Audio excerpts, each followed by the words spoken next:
Magandang umaga po, magandang maulan na umaga sa inyong lahat. Nandito tayo sa Disaster Operations Center ng Office of the Vice President. Ito pong opisina na to ay isang sangay sa buong opisina ng Office of the Vice President. Ito po ang sangay ng opisina na tumutugon sa mga pangangailangan ng ating mga kababayan sa mga panahon ng ganitong disaster, natural or man-made, at mga iba pang kahirapan na nangyayari sa atin. Nanggaling tayo sa bagyong Krising at ngayon nararamdaman natin ang epekto ng habagat. So marami po tayong mga pamilya na apektado, hindi lang dito sa Metro Manila, kung hindi sa ibang bahagi pa ng Northern Luzon. So ngayon po, makikita nyo dito sa atin yung ginagawa ng opisina. Naglo-load na po tayo ngayon ng mga relief boxes para ipamahagi natin sa mga kababayan na talagang kailangan. Ma'am, ilan po mga areas po ang siniserve natin ngayon sa Disaster Operations Centers po? Can we give an figure or isa po mga exact mga location po ang siniserve ngayon ng DOC Ninabago? Of course, unahin natin yung pinakamalapit dito sa Metro Manila kung saan yung location natin dito sa gitna ng Quezon City, no? So marami dito sa paligid-ligid lang na nangangailangan ng tulong pero makakaabot po at in fact nakaabot na tayo hanggang sa Pangasinan para magpadala ng tulong. Ma'am, ilang boxes po or meron po ba tayong figures kung ilang libong mga tao ang nasusyan po ng DOC, ma'am? Sisilbihan 355,000 families ang seserbisyohan natin ngayong araw na ito. Yun ang accomplishment. Ano na? Accomplishment. Ang mga nagawa na natin. Wait lang. So sige, bigay muna natin kung ano yung mga nagawa na natin before tayo pumunta doon sa ngayon. So for the first quarter and second quarter of 2025, nakapagsilbi na tayo ng 27,621 families. In individual count, nasa 124,296 na po tayo hanggang June 30, 2025. Ang mga missions po na napuntahan natin ay 17 at ang relief distributions natin nasa 72.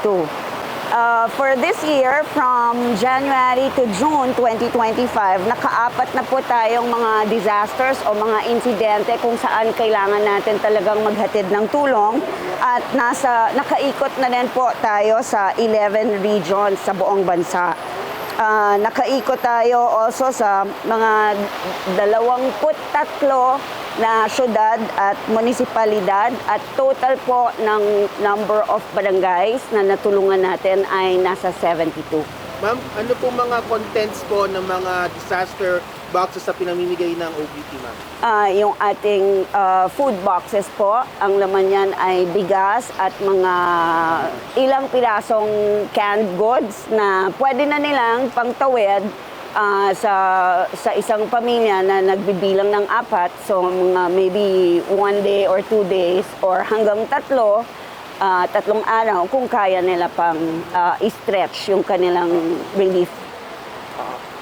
Ma'am, of course, merong ibang siguro iba magi-criticize siguro na bakit ginagawa pa ng OBP ito. Yung dapat meron ginagawa naman natin ng DSWD. What's your take po doon sa iba? Well, not all naman, pero yung iba kasi na parang sinasabi nila parang to be blunt about it, baka sabi nila na nakiki-epal daw ang OBP. Yes, of course.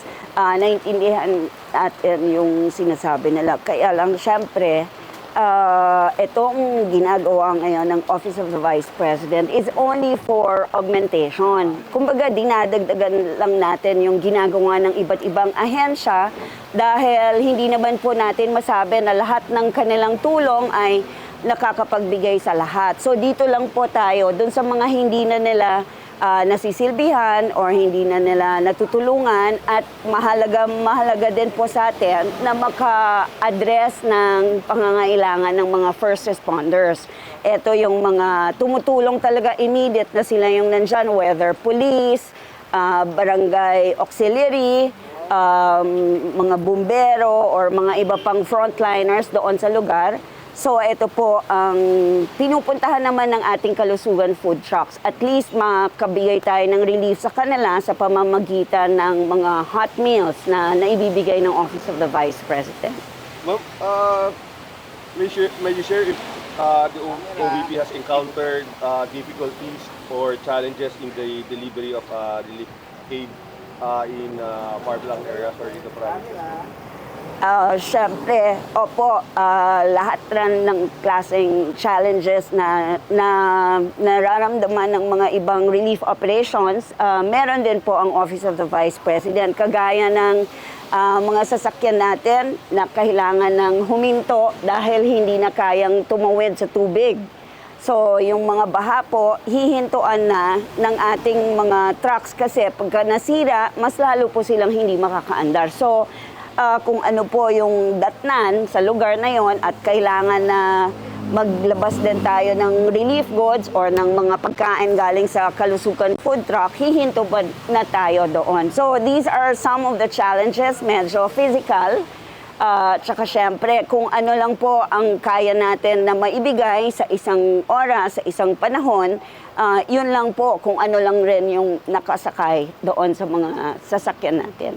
Ma'am, ito pong relief goods dito sa likod, sa truck na to. Saan po ito papunta ngayon, ma'am? Sa Pangasinan. Opo, papunta siyang Pangasinan. Dahil Ask ko lang po kasi ganyan po medyo I think dalawa po yung sasakyan po natin, including the wing truck and then the kalusugan food truck po.